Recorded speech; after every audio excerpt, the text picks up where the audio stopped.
Mobile, Alabama, the skies cleared up for the final day of practices at the Senior Bowl after Wednesday's workouts were held indoors due to torrential rain.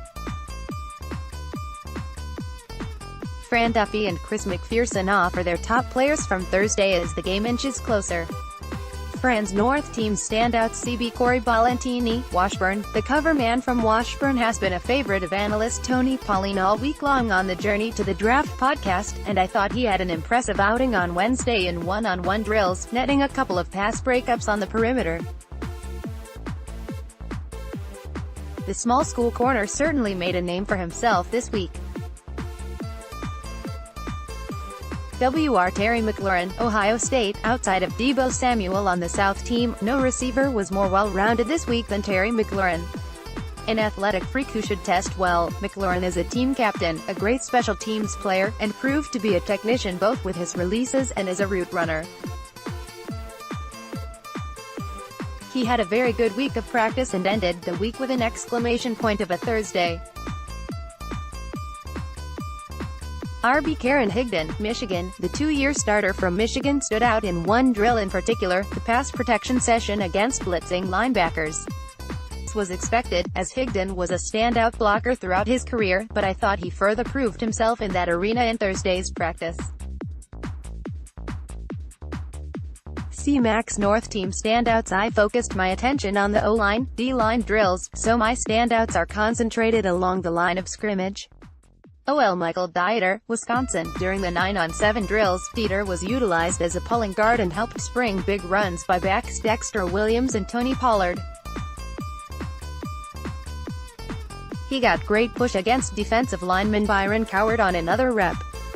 Chuma Edoga, USC North head coach John Gruden ended the practice with a best-of-3 one-on-one O-line, D-line matchups at the 50-yard line with the entire team watching. In the final battle, Edoga capped off a great week by stonewalling TCU's L.J. Collier to give the offense the win.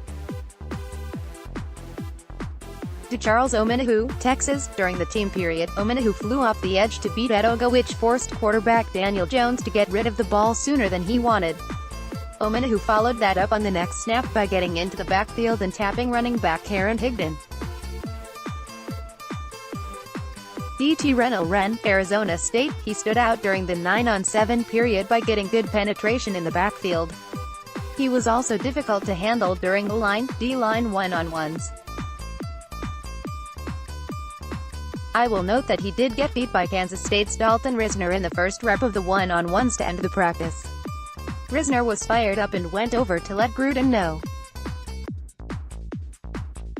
Fran's South team standouts. CB Lonnie Johnson, Kentucky. The oversized corner from Kentucky appeared by my eyes to have a good day of practice, drawing boos from the crowd after violently breaking up a screen pass in the flat and competing at a high level in one-on-one reps against receivers on the outside. Edge O'Shane Examines, Old Dominion. The Old Dominion grad flashed for me in the one-on-one drills, winning in a number of ways both off the left and right side as a pass rusher. Examines will need a great workout at the combine to work himself into the top 50 picks, but he's got a plan of attack as a pass rusher and I'm impressed with the little things he does getting after the quarterback. David Sales, West Virginia. This isn't just because I wrote a long piece on the West Virginia product over the weekend, but I think Sills is just an impressive prospect. He's got good size, moves well, and plays the ball exceptionally in the air. I was impressed by some of the grabs he made in the red zone today in one-on-ones.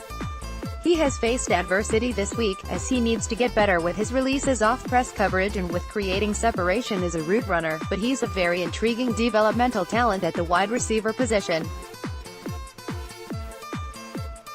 C-Mac's South team standouts. I got to see the receivers battle the defensive backs, especially in the red zone drills.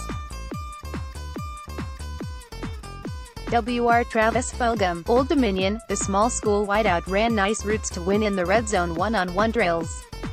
He won on a rep in 7-on-7s with a nice out route to get open in the back right side of the end zone. CB Lonnie Johnson, Kentucky. He battled in the red zone drills but finally broke through with a beautiful pass breakup on an attempt in the flat which he diagnosed perfectly. Debo Samuel, South Carolina. A fun rivalry this week was Samuel against Kentucky's Lonnie Johnson. Samuel showed he can be a red zone weapon in all of the drills throughout practice, 1-on-1, 7-on-7, team. He was a consistent performer throughout practice. DeMontez Sweat, Mississippi State, loved the bend he showed to get around tackle Dennis Daly to get in the backfield during a team period. He nearly came away with a strip sack in the red zone team period.